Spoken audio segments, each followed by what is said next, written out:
Assalamualaikum warahmatullahi wabarakatuh. Bismillahirrahmanirrahim. Alhamdulillahi rabbil alamin.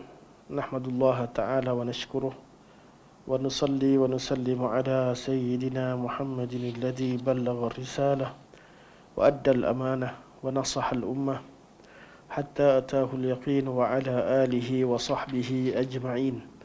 سبحانك لا علم لنا إلا ما علمتنا إنك أنت العليم الحكيم رب اشرح لي صدري ويسر لي أمري واحلل عقدة من لساني يفقه قولي أما بعد فإن أصدق الحديث كتاب الله وخير الهدي هدي محمد صلى الله عليه وسلم وشر الأمور محدثاتها وكل محدثة بدعة وكل بدعة ضلالة وكل ضلالة في النار ثم أما بعد. Alhamdulillah, pertama mari kita merafakkan setinggi-tinggi kesyukuran kepada Allah Subhanahu Wa Taala kerana setelah kita bercuti lama, setelah setahun kita tangguhkan kelas. Hari ini kita sambung semula pengajian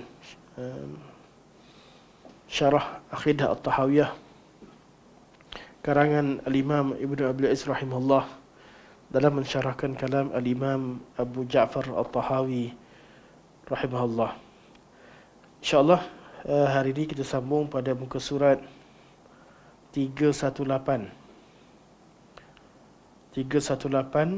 pada perenggan yang kedua.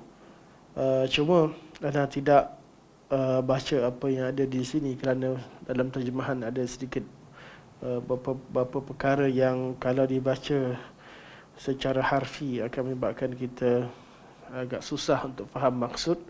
Jadi Ana baca daripada teks bahasa Arab dengan mukadimah, sedikit mukadimah sebagai ulang kaji agar kita dapat faham tajuk ini dengan baik insya-Allah. Tajuk yang kita bincangkan ini berkaitan dengan taklif ma la yutaq. Taklif ma la yutaq.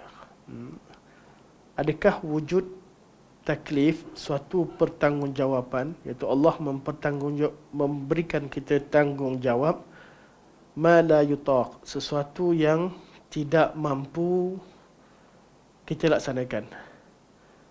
Adakah wujud taklif ma la yutaq dalam syarak? Iaitu adakah wujud hukum syarak ni taklif Allah Subhanahu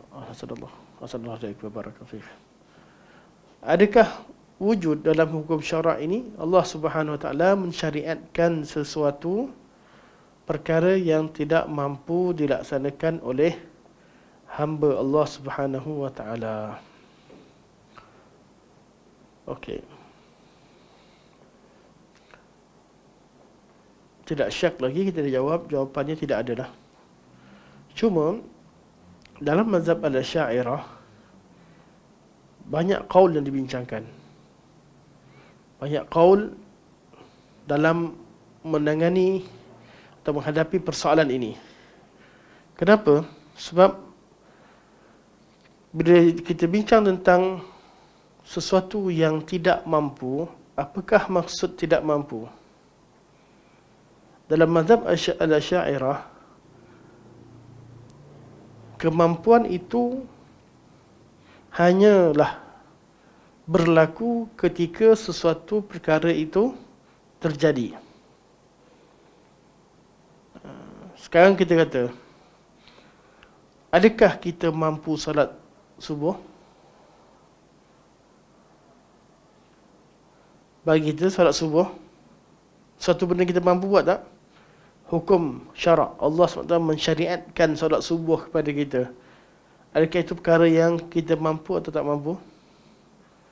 Kita kata perkara yang mampu, selesailah. Jadi pensyariatan solat subuh kepada umat Islam adalah satu perkara yang umat Islam mampu laksanakan, tak ada masalah.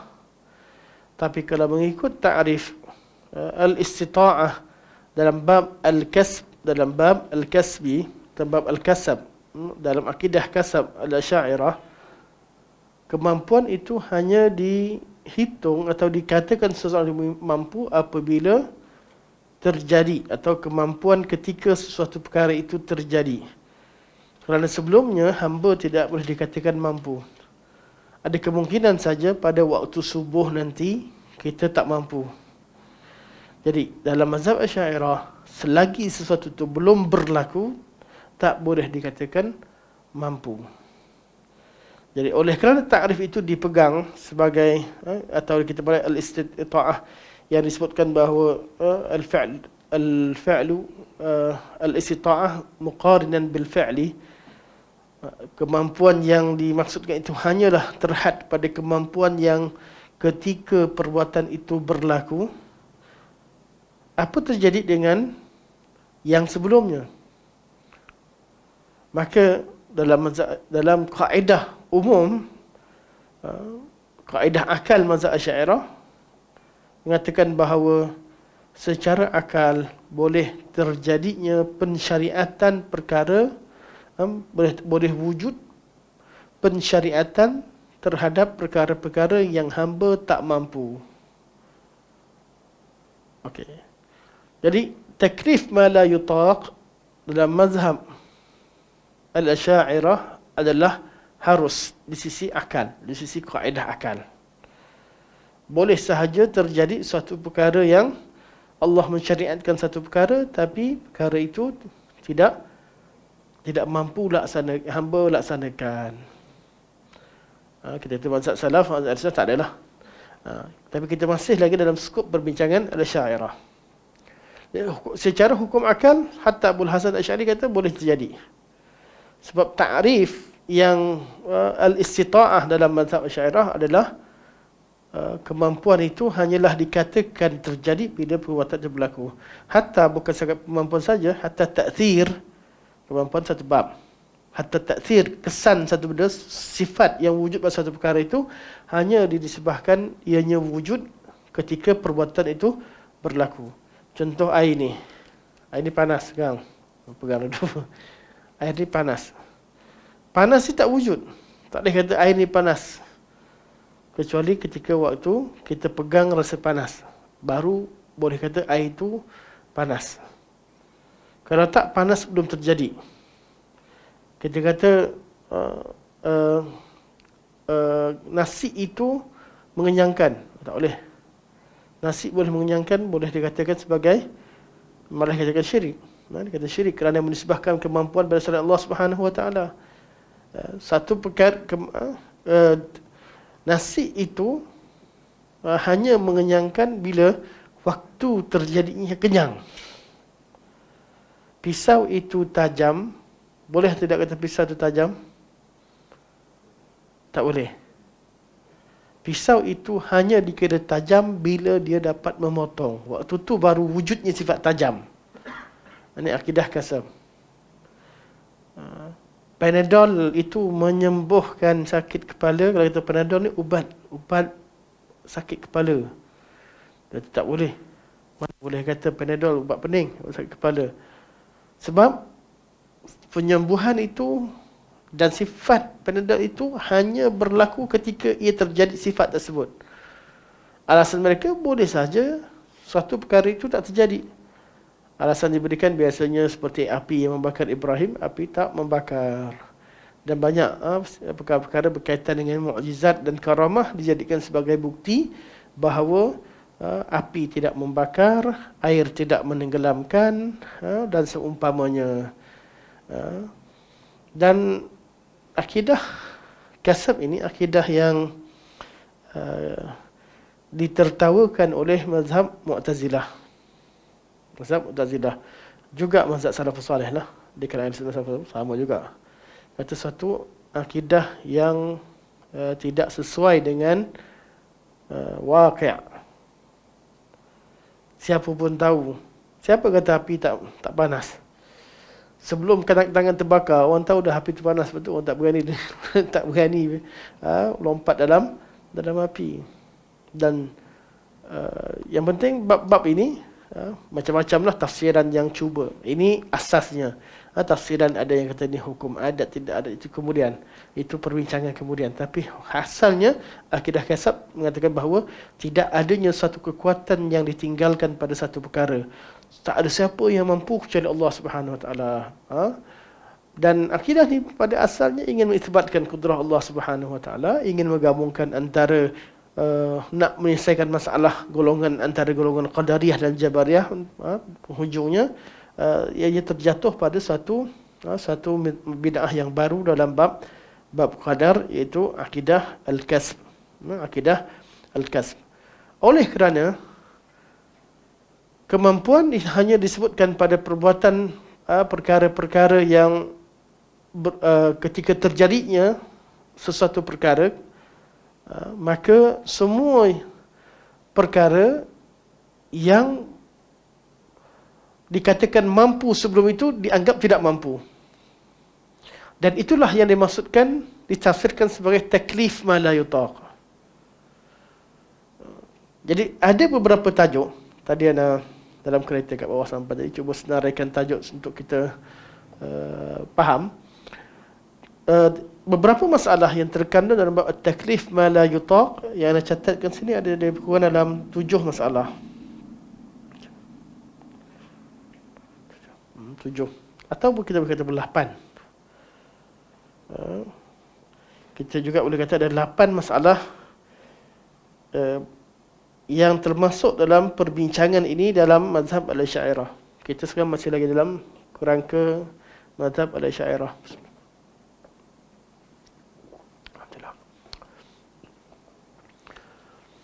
Okey. Pecahan daripada bab taklif ma la yutaq. Pertama masalah at-taklif bil muhal. Adakah wujud Allah Subhanahu Wa Taala mentaklifkan kita, mewajibkan kita melakukan perkara yang mustahil untuk kita lakukan? Kita memang mustahil kita mampu buat. Adakah wujud dalam syarak? Adakah Allah SWT ada memerintahkan kita buat perkara-perkara yang mustahil untuk kita laksanakan? Bagi kita tak ada lah, senang, settle. Mazhab Asy'ariyah khilaf.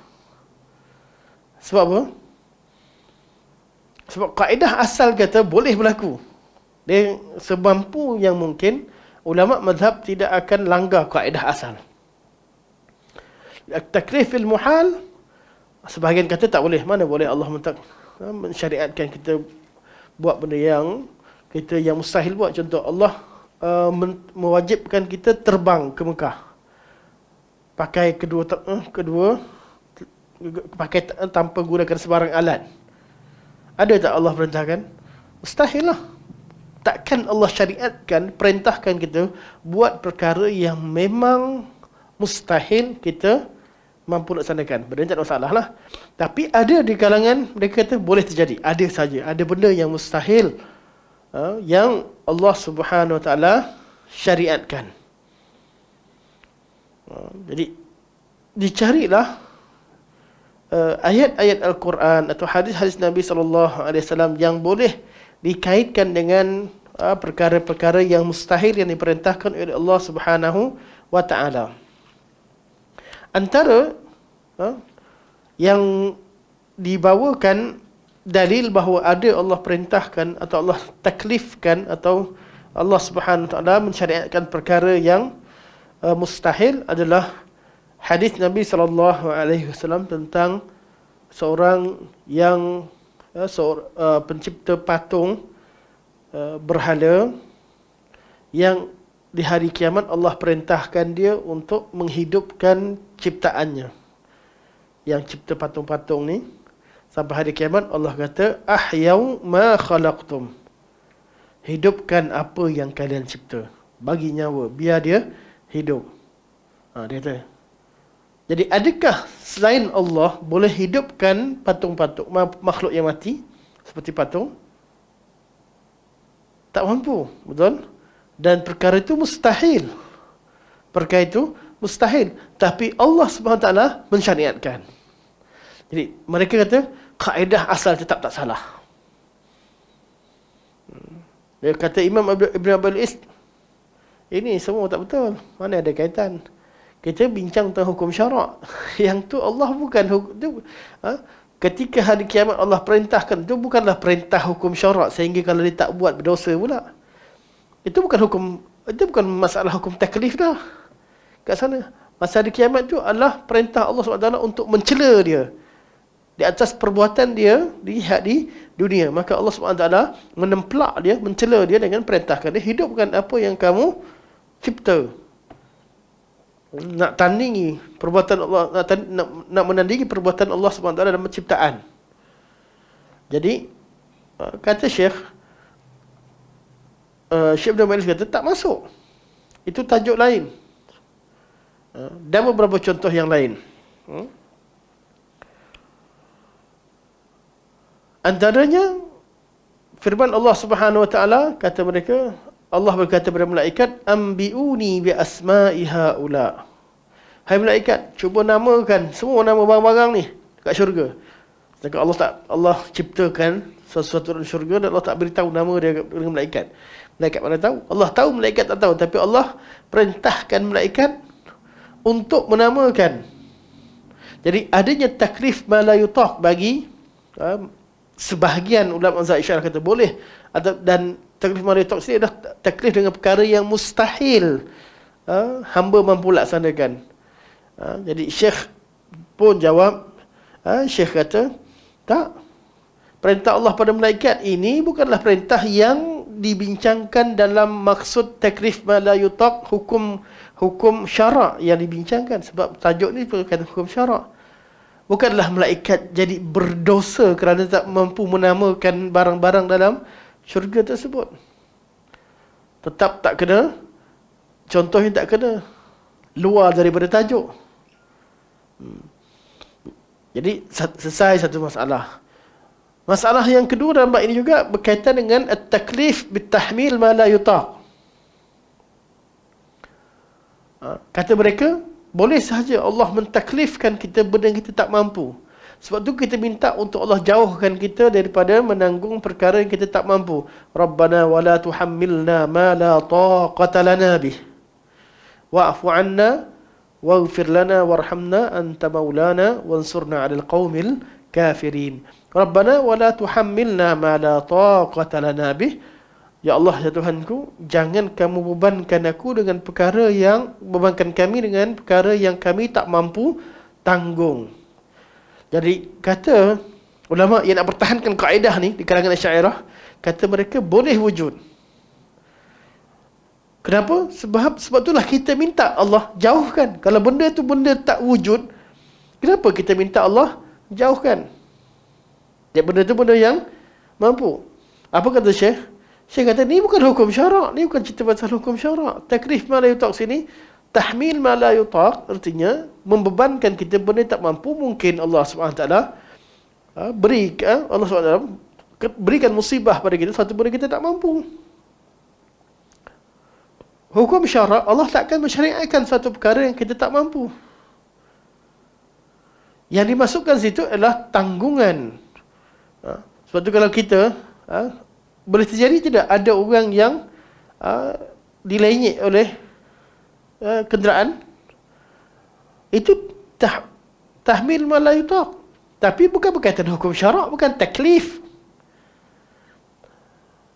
Rabbana wala tuhammilna ma la taqata lana bih, bukan bererti ya Allah jangan turunkan hukum syariat yang tak mampu kami laksanakan. Tak, kalau tajuk kita berkaitan dengan hukum syariat, itulah tajuk asal yang dibincangkan bila dikatakan dari segi akal boleh terjadi. Tapi dari segi syarak terjadi atau tak terjadi, ini adalah perbincangannya.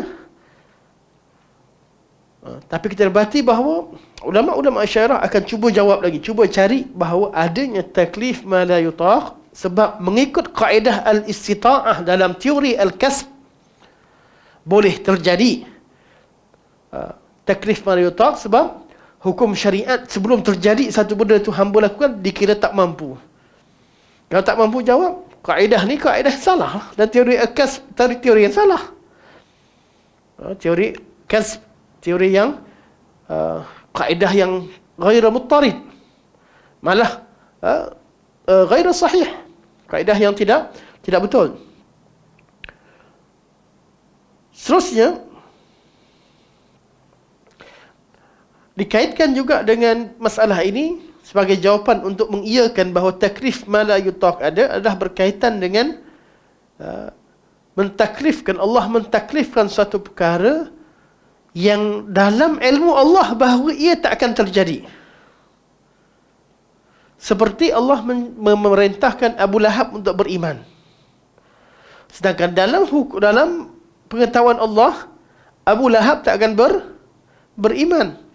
Jadi Abu Lahab tidak beriman itu dalam kaedah, dalam konteks mazhab Asy'ariyah, kerana dia belum beriman, segala perkara yang belum itu namakan tak mampu. Jadi Abu Lahab dia tak mampu beriman.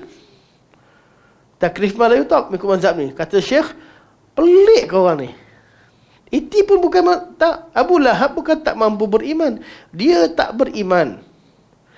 Beriman adalah satu kemampuan bagi dia untuk dipercaya pada Nabi mengucap kalimah la ilaha illallah Muhammadur Rasulullah.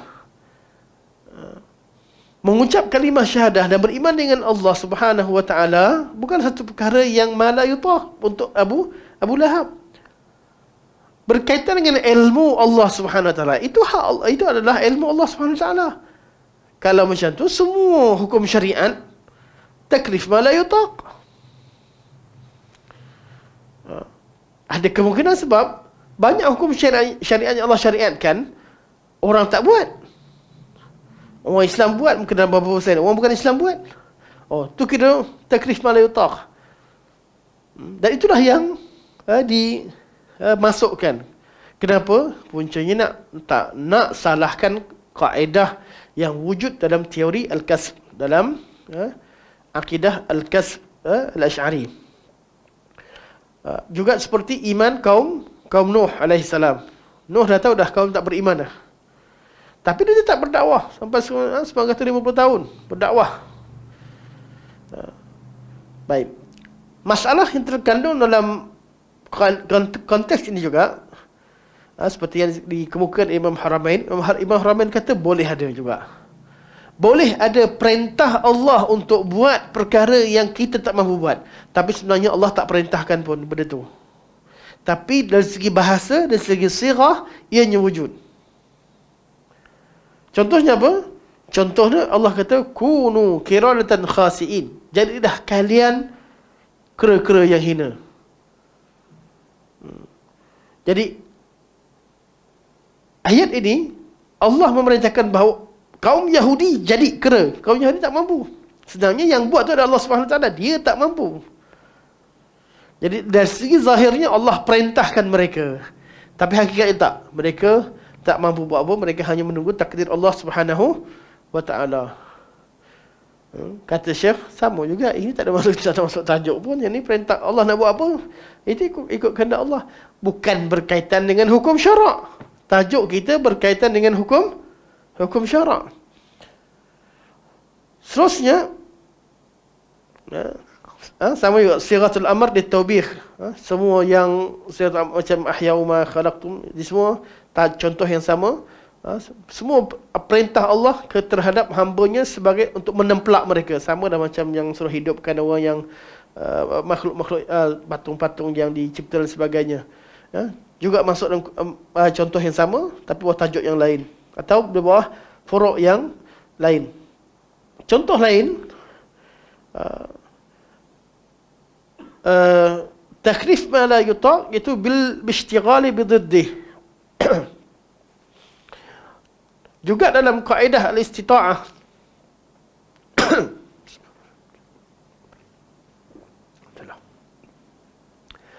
mengikut teori al-kasb. Al-kasb artinya kemampuan itu hanya dikatakan boleh mampu bila sesuatu terjadi. Termasuk juga yang dikatakan takrif ma la yutaq adalah bila seseorang itu diperintahkan oleh Allah Subhanahu Wa Taala untuk buat satu perkara, dia sibuk buat benda lain. Dia kata mereka, macam ni jadilah takrif ma la yutaq. Sebab apa? Dia tak buat apa yang Allah perintahkan. Sebab kalau dia buat baru jadi istita'ah. Contohnya Allah perintah dia sembahyang, dia tidur. Dia tidur tadi mengikut teori al-kasb. Dia tak mampu. Sebab dia tak buat. Kerana yang kemampuan dalam teori al-kasb adalah bila orang tu buat baru dikira mampu. Jadi semua ahli maksiat dalam teori al-kasb dalam konteks ini mereka tak mampu laksanakan ketaatan. Ketika Allah perintahkan dia sembahyang, dia tengok bola. Ketika Allah SWT perintahkan dia tolong orang, dia tak tolong.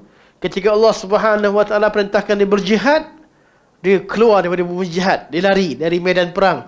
Jadi dia bukan tak mampu sebab tak buat, tapi dia sibuk dengan bil ishtighal bi diddih. Allah perintahkan buat satu perkara, dia sibuk buat benda yang Allah SWT larang, atau benda yang perkara yang Allah SWT tidak benarkan. Dalam konteks ni pun, konteks begini pun, dalam teori al-kasb dikira orang itu tak mampu. Jadi Syekh kata, masalahnya kat mana? Masalahnya satu je, timbul perbincangan panjang, pusing-pusing yang kita baca berapa minggu, banyak sekali, hanya kerana nak pertahankan kaedah dalam mazhab Asy'ariyah tentang bahawa al-istita'ah itu dalam konteks teori al-kasb. Maka di kalangan ulama Asy'ariyah ada yang mengatakan bahawa dalam syariat ini adanya taklif ma la yutaq, iaitu Allah perintahkan suatu perkara yang hamba tidak mampu. Dan mereka ada bagi hujah. Bukan tak ada hujah, perbincangan panjang. Tapi daripada awal lagi agak perbincangan 2-3 minggu ni agak buang masa sikit dari segi praktikalnya. Tapi boleh untuk kita fahamkan kenapa boleh jadi begitu, sebab dia ada punca dia. Sebab tu masa kita bincang bab istita'ah, dia fokus pada istita'ah tu betul. Istita'ah tu sebab dia akan membawa perbincangan yang berkait bersangkut paut dengannya banyak masalah selepas itu. Okey. Kata mereka, tak boleh kata salah. Sebab Allah sendiri menamakan bahawa orang yang tak nak buat satu benda tu tak mampu. Contohnya, hari-hari kita baca. Kita baca. Tengok peringkat bawah sekali.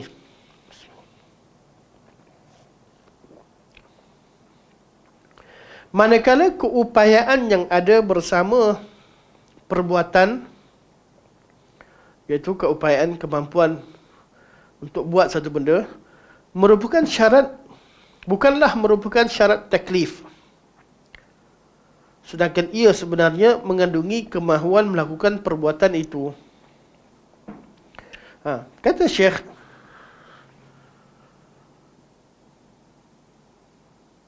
kemampuan untuk melaksanakan perintah Allah bagi seseorang itu bukan syarat taklif dalam hukum syarak. Allah tetap mewajibkan seseorang itu salat Jumaat, walaupun salat Jumaat itu tidak dilaksanakan oleh sebahagian pada orang. Betul? Tapi hukum dia tetap wajib. Dan itu dah hukum mukallaf. Tidak menjadi syarat wajib kepada orang itu apabila waktu confirm dia mampu solat Jumaat, baru wajib ke atas dia. Tak. Kewajipan solat Jumaat adalah ke atas semua orang Islam yang mukallaf, lelaki, untuk hadir solat Jumaat. Okey. Jadi hukum syarak wujud sebelum dia mampu tak mampu, dia buat tak buat, itu nombor 2. Hukum Allah SWT, Allah mensyariatkan pada umat Islam atau pada lelaki Muslim yang baligh untuk solat Jumaat. Jadi kemampuan orang tu solat tak solat tidaklah mengubah sebarang hukum. Hukum dia tetap wajib.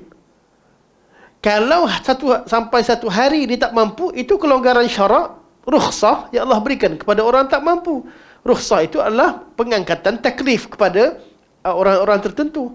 Tetapi hukum syarak, salat Jumaat tadi bukanlah satu perkara bukan satu pensyariatan terhadap suatu perkara yang tidak mampu. Clear?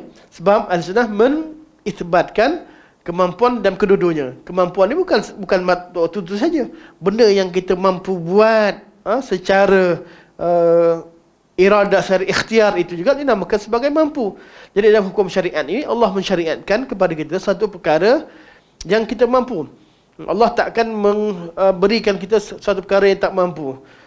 Yang mampu maksudnya apa? Sama ada yang kemampuan yang wujud sebelum terjadi satu perbuatan atau kemampuan ketika perbuatan itu berlaku. Jadi solat Jumaat adalah perkara yang mampu, maka Allah syariatkan.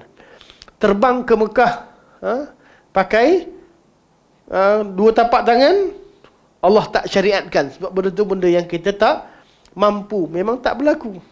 Tak berlaku. Tidak berlaku pensyariatan begitu. Dan simple, settle. Tak, sebenarnya pembincangan tak perlu dipanjangkan, jadi panjang kerana ada di kalangan ulama yang nak pertahankan kaedah bahawa kaedah al-istita'ah ataupun maksud al-istita'ah yang wujud pada akidah al-kasb. Baik. Dan mereka berhujah dengan menggunakan firman Allah Subhanahu Wa Taala. Guna dalil lah. Jadi mereka kata, jangan kata salah. Sebab ayat Quran pun menamakan orang yang zalim, yang diseksa dan diazab oleh Allah Subhanahu Wa Taala di dalam neraka.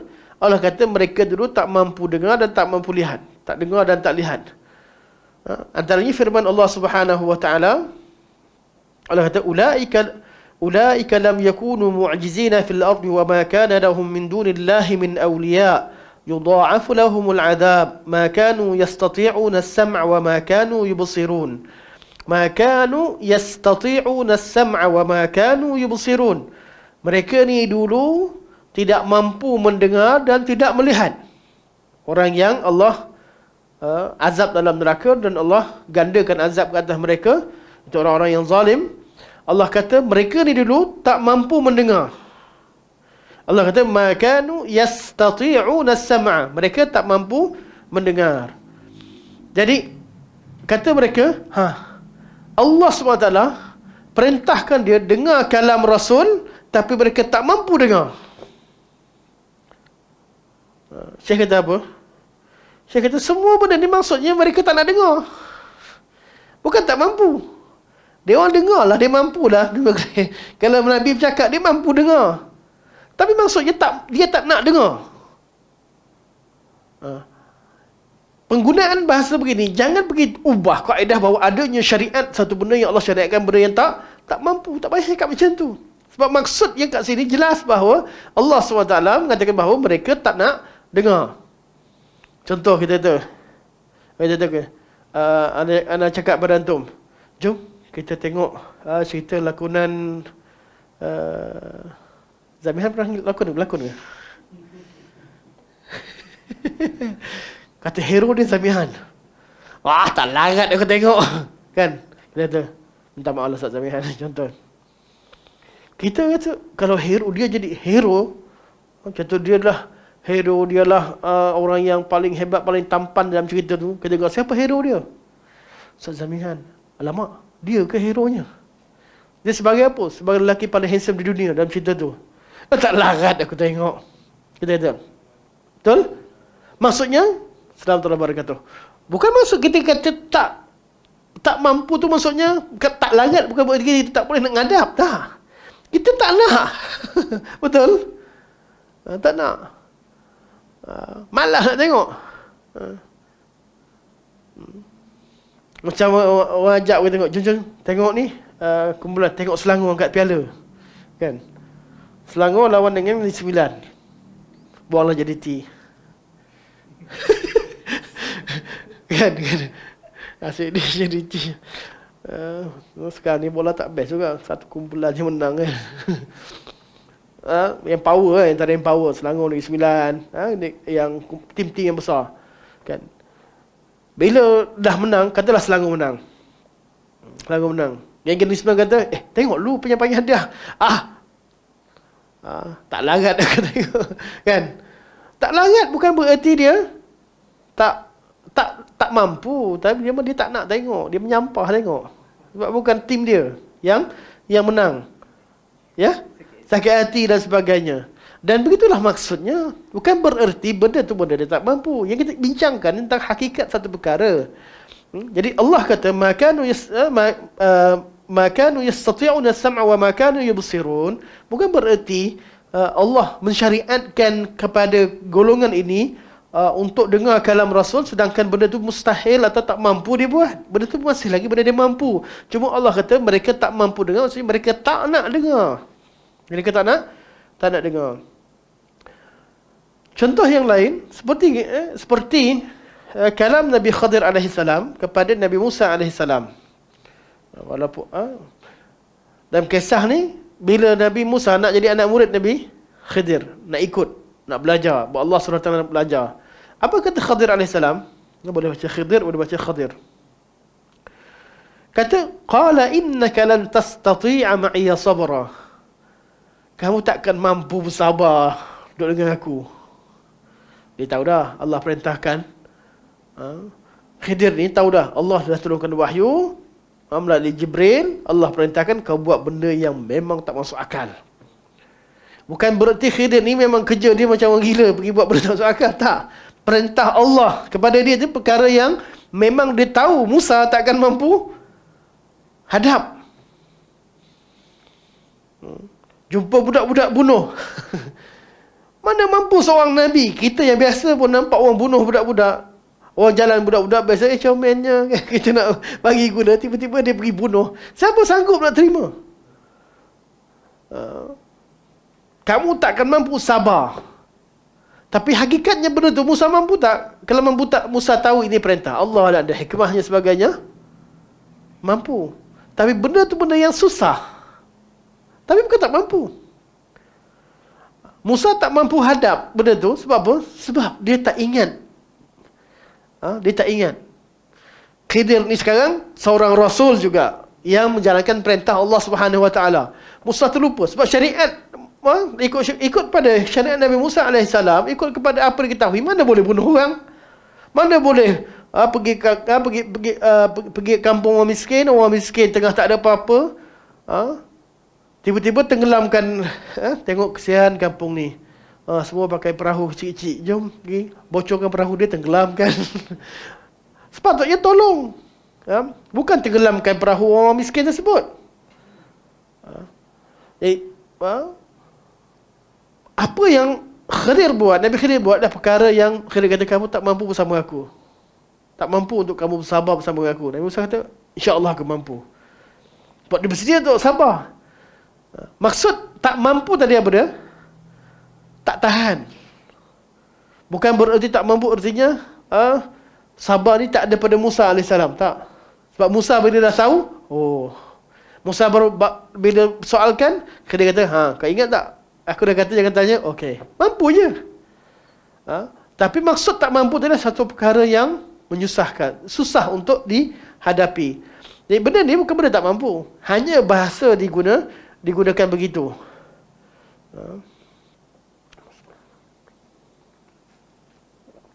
Baik.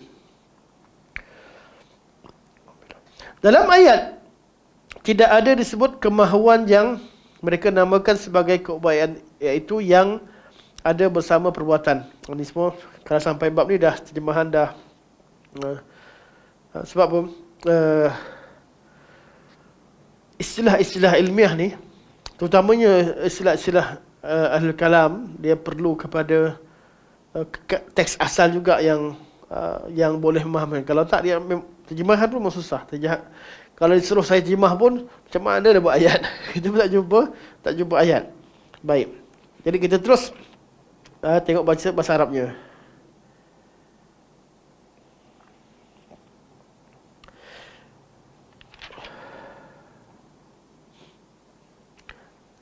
Okey.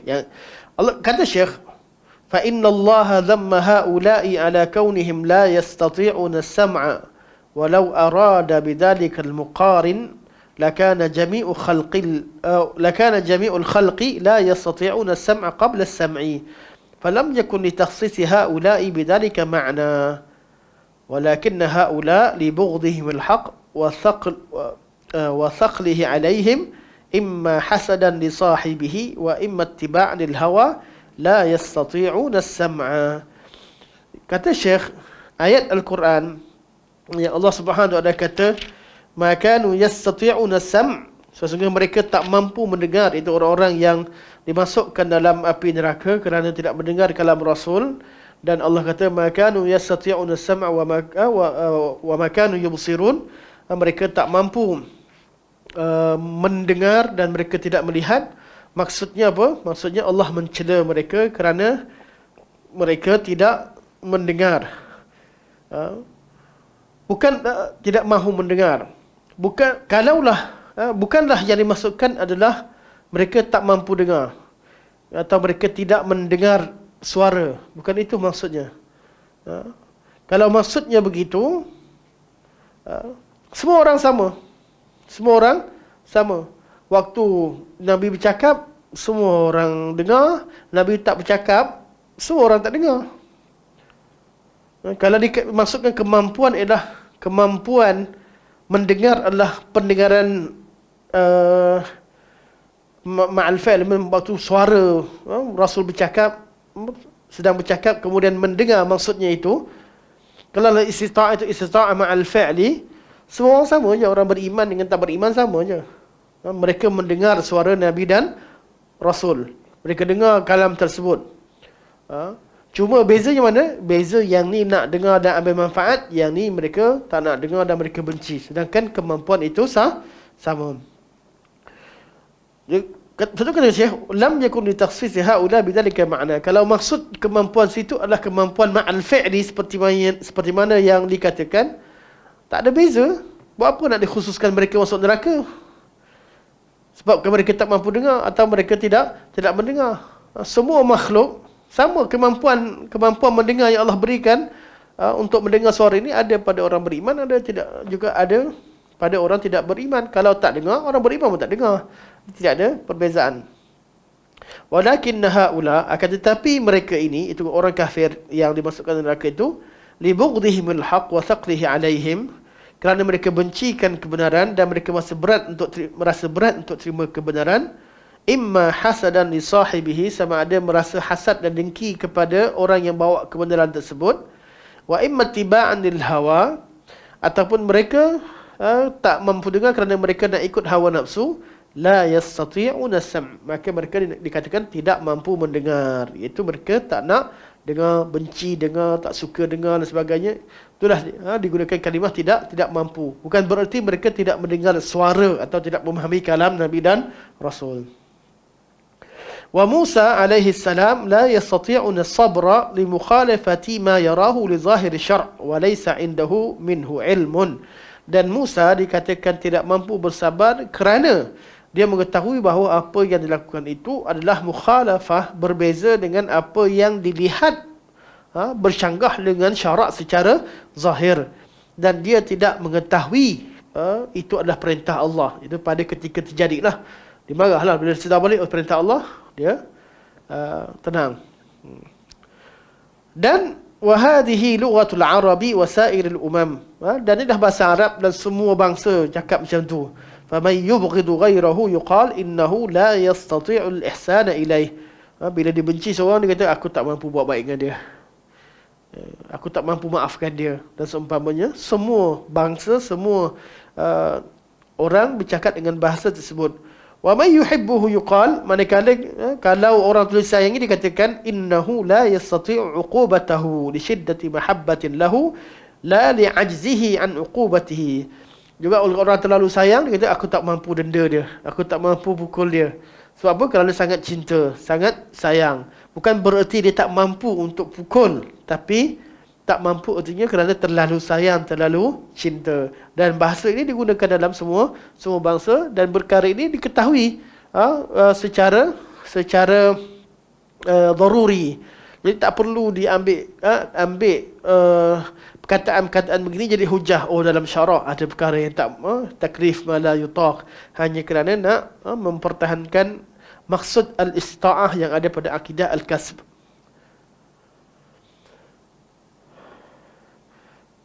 Fayuqalu dhalika lil mubalaghah. Dan semua ni bab bercakap mubalaghah. Tak mampu artinya sayang sangat macam tak mampu nak denda, tak mampu nak pukul. Benci sangat macam tak mampu nak tengok muka dia, sebagainya. Itu hanyalah bab mubalaghah, bukan tak mampu artinya tak mampu buat. wa laysa hadza 'udhran falau lam ya'muru al-'ibada illa bima yahwunahu la fasadat as-samawati wal ardh. Qala ta'ala walau ittaba'a al-haqqu ahwa'ahum la fasadatis samawati wal ardh wa man fihin. Jadi kata Syekh lagi, okey, ada yang terlompat. Kama taqul, seperti kamu kata, la adribannahu hatta yamut wal muradu darb syadid. Aku pukul sampai mati. Aku pukul sampai mati artinya bukan nak bunuh. Kalau kata bunuh lah. Dia kata pukul sampai pukul sakit nak mati. Maksudnya teruk sangat dia kena pukul.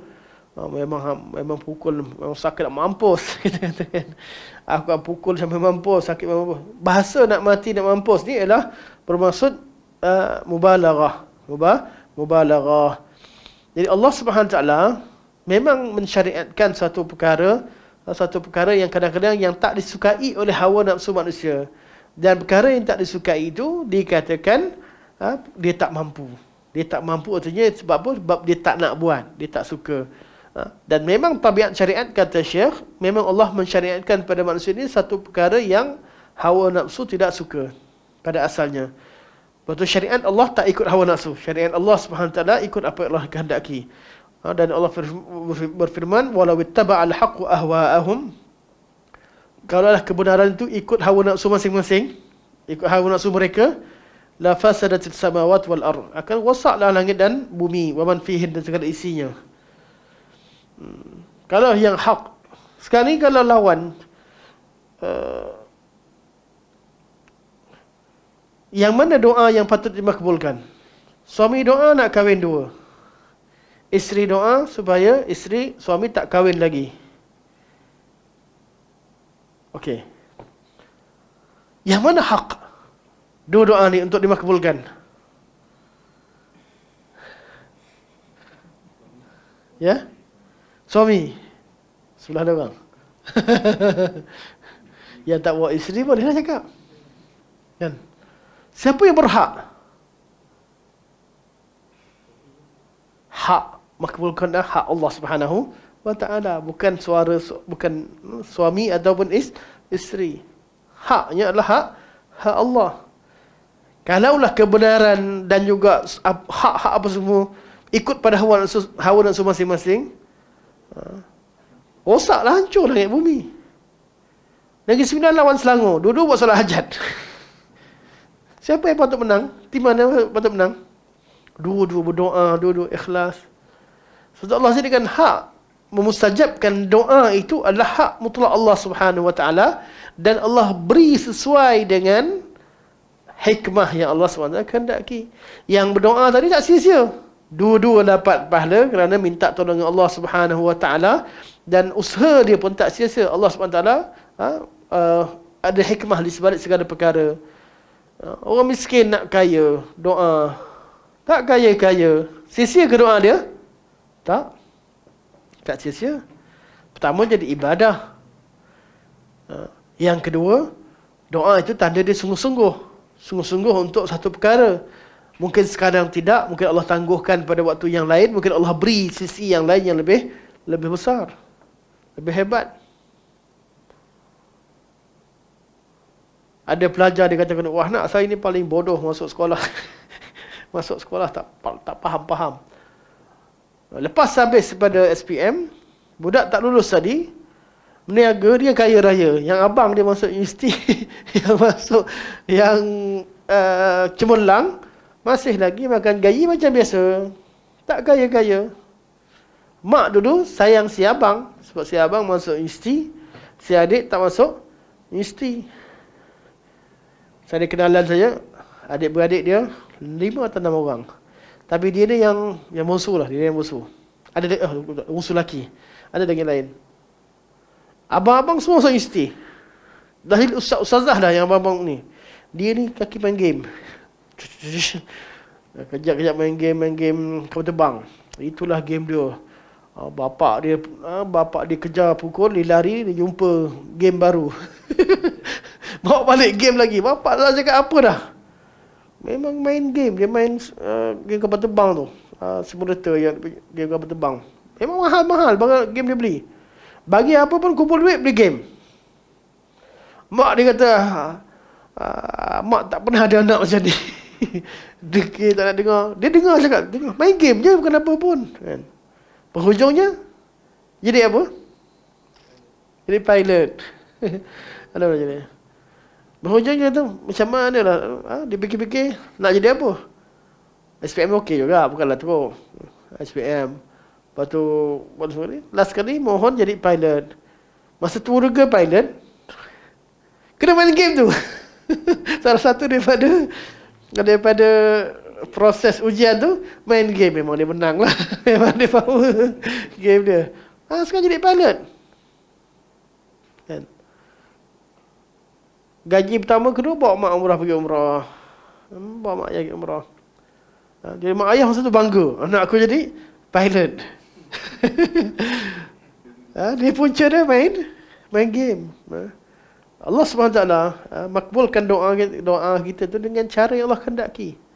Kadang-kadang kita rasa suruh anak kita belajar, tak nak belajar, dia ni main game dan sebagainya. Kadang-kadang itu hikmah. Mungkin itu antara cara Allah SWT makbulkan doa. Walaupun dia main game, tapi dia baik, dia solat, dia jaga keadaan tertentu, dia ada kebaikan tertentu. Allah beri rezeki dengan cara yang lain. Bukan apatah kau main game. Tapi kita ni hanya mampu berdoa. Yang makbulkan adalah Allah Subhanahu wa ta'ala. Kalau benda tu benda yang haruslah. Dan benda yang haram mana boleh kita. Ya kan, ni cerita ni pun bukan sebab nak galakkan main game. Lepas ni habis budak-budak dengar.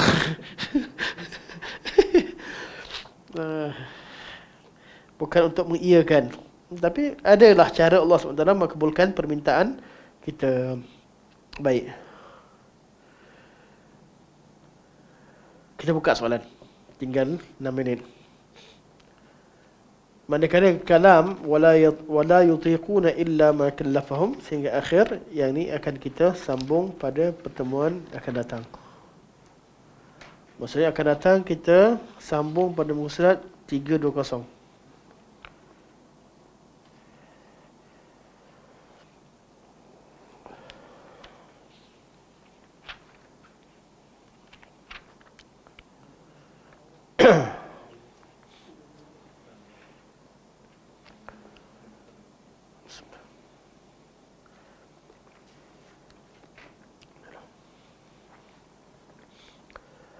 Akan datang kita akan bincangkan tentang syarah terhadap makna la haula wala quwwata illa billah, mengikut apa yang disebutkan oleh Al-Imam Abu Ja'far At-Tahawi. Dan kita akan jumpa salah satu tempat yang Al-Imam Ibn Abil Is rahimahullah mengkritik Sahihul Matan. Kita akan ada beberapa masalah yang syarih mengkritik. Mengkritik bukan menolak, tapi katanya ada perkataan yang lebih sesuai untuk dikatakan. Samalah macam kita tengok balik video kita kan. Kita bagi ucapan kat mana-mana kan. Dengar balik, alah kenapa aku cakap macam tu? Kan bagus tak jadi. Macam itulah. Dia bukan ada orang tu salah sebab kurang ilmu sebagainya, tapi kerana pemilihan kata-kata itu tidak berapa tepat kalau dinilai semula. Baik, insya-Allah. Sama? Ada soalan? Tak ada, alhamdulillah. Keman? Tak apa, masih lagi belum 10.30. 10.30 kita kena tutup.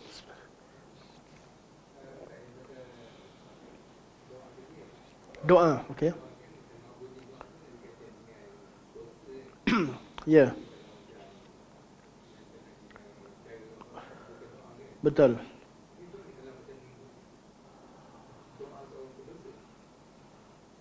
Sebab tu dah doa pendosa kita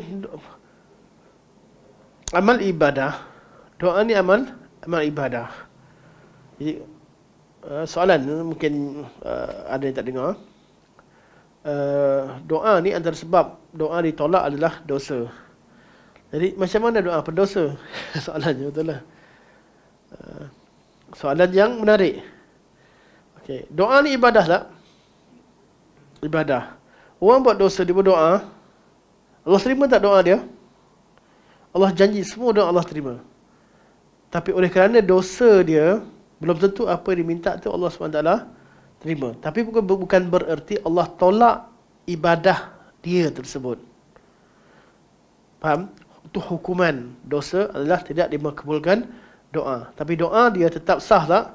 Sesah dan ia tetap ibadah. Seperti orang yang pergi jumpa dengan bomoh. Terhenti, tak diterima amal selama 40 solat. 40 solat. Tapi dia kena solat tak? Dia tetap kena solat. Solat dia sah tak? Sah. Ibadah tak?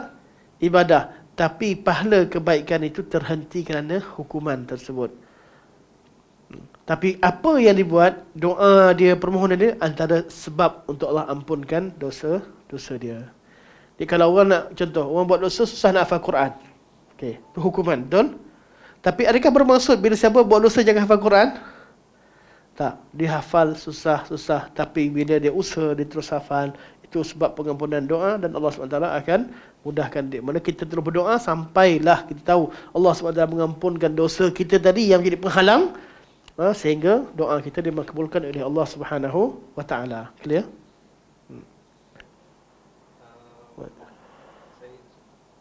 Ada dua orang yang dua-dua ni berdosa. Yang berdosa ni minta doa tak mampulah. Tapi yang orang ni disebabkan dia dininai oleh orang, kerana dia minta doa berdasarkan kes peninaian dia. Sebab saya dah dengar orang yang doa orang yang dininai ni buat pun. Ya, tak ada hijab. Tak spesifik pada orang tu sajalah. Untuk keadaan dia. Dan berkaitan dengan doa dia yang dalam bab dia dianiaya. Contoh kalau orang tengah dianiaya, minta, ya Allah, ya Tuhanku, bagi BMW Bayu, tak ada kaitan. Yang tu dia BMW dia ada usaha, dia ada doa. Boleh doa, tapi yang makbul adalah berkaitan dengan keadaan dia tersebut. Jadi, kalau orang yang zalim mendoakan, menzalimi orang yang dizalimi itu, bila doa ke atas orang yang zalim, doa dia mustajab. Doa tu spesifik lah. Doa tu bila kita angkat tangan dan kita minta. Kita buka lah. Ya. Tapi kawan-kawan saya pun ada juga share. Kadang-kadang diorang berusaha, dah buat macam. Bila dan kadang-kadang perasaan mengeluh tu ada. So dia mengeluh lah. Dah kerja tu kerja ni, balik-balik rumah, pukul 12 semua kena tutup. Tak tahu je nak makan apa. Balik-balik je ada rumah, ada makanan kat rumah yang adik dia tinggalkan. Seolah-olah macam Allah mendengar dia punya keluhan, pasal Allah makbulkan dia punya permintaan dengan cara dia dapat juga apa benda yang nak. Tapi pada situasi tu tak ada pula dia angkat tangan minta Allah, ya Allah bagikanlah makan. Dia angkat tangan dapat pahala. Dia tak angkat tangan, Allah bagi hamba dia. Orang kafir pun dapat makan juga. Tapi orang kafir tak dapat pahala. Doa ni bukan sekadar dapat atau tak dapat. Orang kafir ya pun Allah mustajabkan doa, makbulkan doa mereka untuk urusan duniawi. Tapi pahala tak dapat. So kadang-kadang orang keluhan Allah mendengar juga lah. Tak payah dia keluh, memang Allah jaga hamba dia. Selagi dia tak mati lagi, Allah rezeki tu berada tangan Allah Subhanahu wa taala. Jadi hidup kita ni adalah untuk beribadah pada Allah Subhanahu wa taala. Ya, kadang-kadang orang tu buat dosa tapi tetap dapat je rezeki sebagainya. Memang orang tu selagi dia hidup buat rezeki ni Allah akan berikan dia berdasarkan apa yang Allah SWT telah takdirkan untuk dia. Tapi rezeki yang sama orang lain dapat boleh jadi sebab masuk syurga, boleh jadi sebab orang tu jadi soleh dan amal ibadah yang banyak, dapat kat dia benda tu pergi sia-sia macam tu saja. Bezanya macam itu. Okay. Baik, insyaAllah. Baik. Ngam-ngam susah. Subhanakallah wa hamdika asyhadu an la ilaha illa anta astaghfiruka wa atubu ilaik. Wa sallallahu alaihi wasallam Muhammad wa ala alihi wa sahbihi wa baraka wa sallam. Walhamdulillahirabbil alamin. Wassalamualaikum warahmatullahi wabarakatuh.